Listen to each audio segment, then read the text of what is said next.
Chaque année, le 31 octobre, le monde se plonge dans l'orange et le noir. Les citrouilles grimaçantes éclairent les porches, les enfants déguisés parcourent les rues à la recherche de bonbons. Mais derrière cette fête moderne et joyeuse se cache une histoire bien plus ancienne. La fête ne tire pas son origine d'une source unique, mais représente la sédimentation de traditions agraires, d'adaptations religieuses et de réinventations populaires accumulées sur plus de 2 millénaires. Préparez-vous à voyager dans le temps pour découvrir les racines d'Halloween, qui a traversé les âges et les cultures pour devenir ce qu'il est aujourd'hui.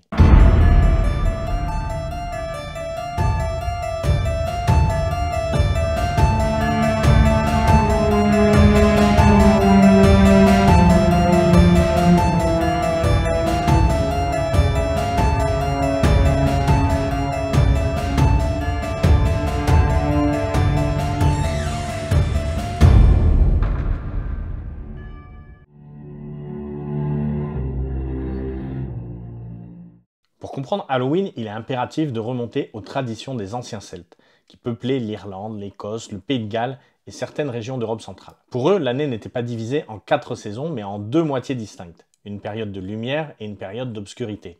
Le passage de l'une à l'autre était marqué par 2 grandes fêtes, Beltane et Samhain. Le 31 octobre marquait la fin de l'été et de la récolte, ainsi que le début de la nouvelle année celtique. C'était la fête de Samhain, dont le nom gaélique se prononce Samhain.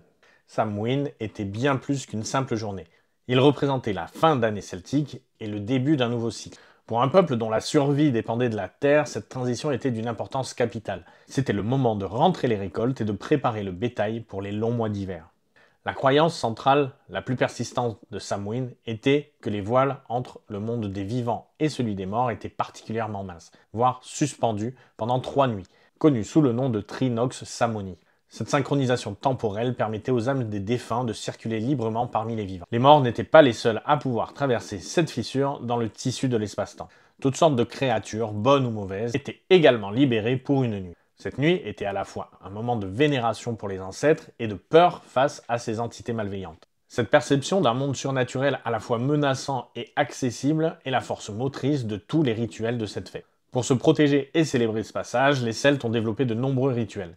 Ils allumaient des grands feux de joie pour des raisons spirituelles et pratiques, servant à la fois à éloigner les esprits malveillants et à purifier la communauté. Les feux des foyers étaient éteints et rallumés à partir du feu sacré, symbolisant un nouveau départ. Ils laissaient aussi des offrandes de nourriture et de boissons à l'extérieur de leur maison pour apaiser les esprits des défunts et des fées vagabondes. Une pratique un peu plus intime s'appelait le souper muet, où une place était réservée à table pour les ancêtres et le repas se déroulait en silence, en signe de respect et de communication avec le monde spirituel. Mais le rituel le plus emblématique était peut-être celui des costumes. En se déguisant avec des têtes d'animaux ou de créatures effrayantes, ils cherchaient à se camoufler parmi les esprits pour ne pas être reconnus ou enlevés par des entités hostiles. Le costume d'Halloween moderne est une résonance directe à cette peur ancestrale de la nécessité de se camoufler. Les rituels de Samhain comprenaient aussi la divination, un moment considéré comme particulièrement propice à prédire l'avenir, en jouant à des jeux. L'histoire d'Halloween n'est pas une ligne droite, elle s'est enrichie au contact d'autres cultures. Lorsque les Romains ont conquis les terres celtes, leurs propres fêtes ont interagi avec Samhain.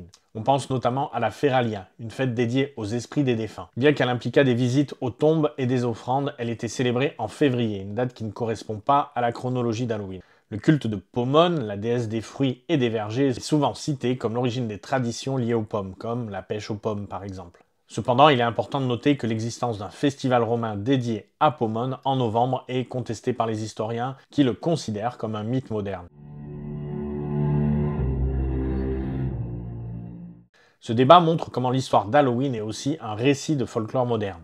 Le tournant le plus significatif a eu lieu avec l'arrivée du christianisme. Plutôt que d'éradiquer les fêtes païennes, les premiers chefs de l'Église ont adopté une stratégie d'assimilation en leur donnant une nouvelle signification chrétienne. Initialement, la fête destinée à honorer tous les martyrs était célébrée en mai. Au 8e siècle, le pape Grégoire IV, sous l'influence de Louis le Pieux, a pris la décision stratégique de déplacer la Toussaint au 1er novembre. Cet acte n'était pas anodin, il a délibérément positionné une fête chrétienne pour supplanter la fête païenne des morts de Samhain, offrant une alternative religieuse au moment où les croyances païennes étaient les plus fortes. La Toussaint a été suivie le 2 novembre par la fête des morts, une journée de commémoration de tous les fidèles défunts. C'est de cette réappropriation que vient le nom même d'Halloween. Le nom Halloween est la contraction de All Hallow Eve, qui signifie littéralement la veille de la Toussaint. Hallow étant un mot archaïque pour saint. La fête est ainsi rebaptisée et réappropriée, marquant le passage de Samhain à Halloween, tout en conservant son lien avec le surnaturel et la commémoration des défunts. L'Halloween, tel que nous la connaissons, est paradoxalement une création américaine. La fête n'a pas été exportée directement par les Celtes, mais a été transplantée sur un nouveau continent à la suite d'un événement historique majeur, la Grande Famine irlandaise. Cet événement s'est déroulé de 1845 à 1852.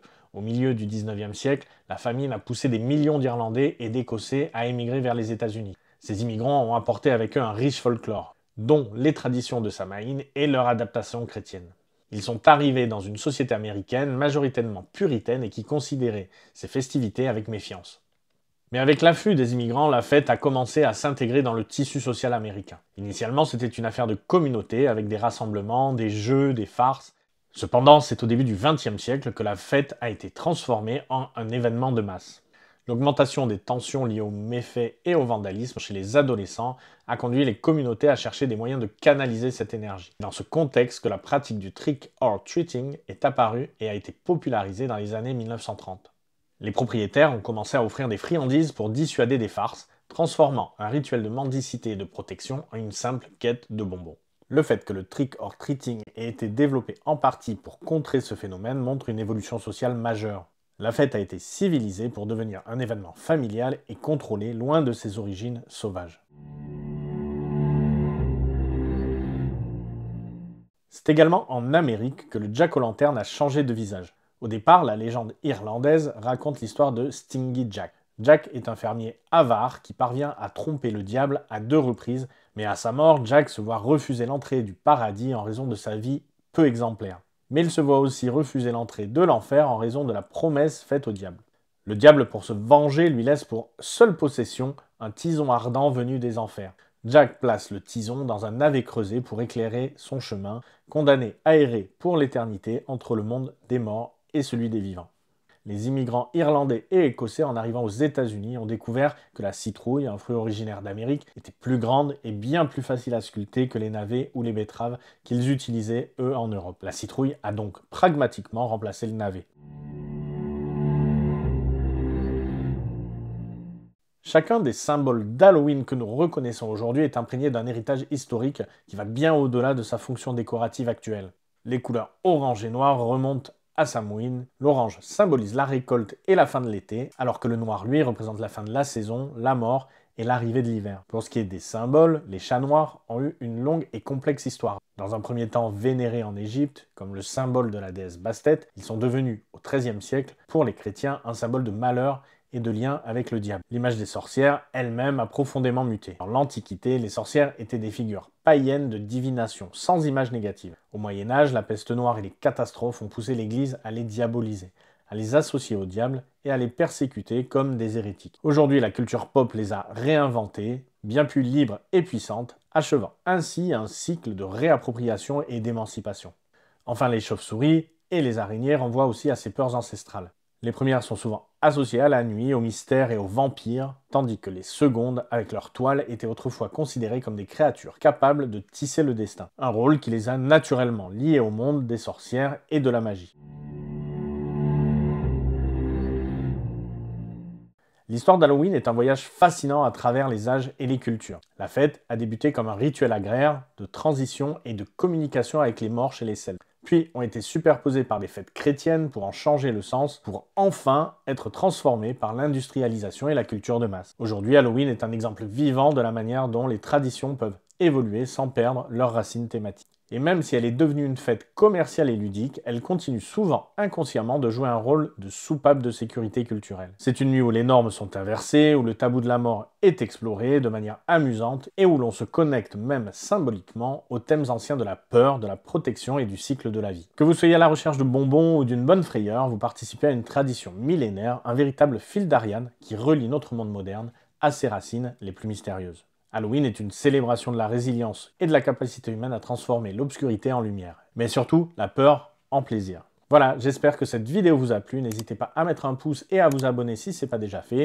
À booster la vidéo si elle vous a plu particulièrement. Ça met beaucoup en avant les petits créateurs comme moi. Et je vous dis à très vite dans le QG de l'étrange.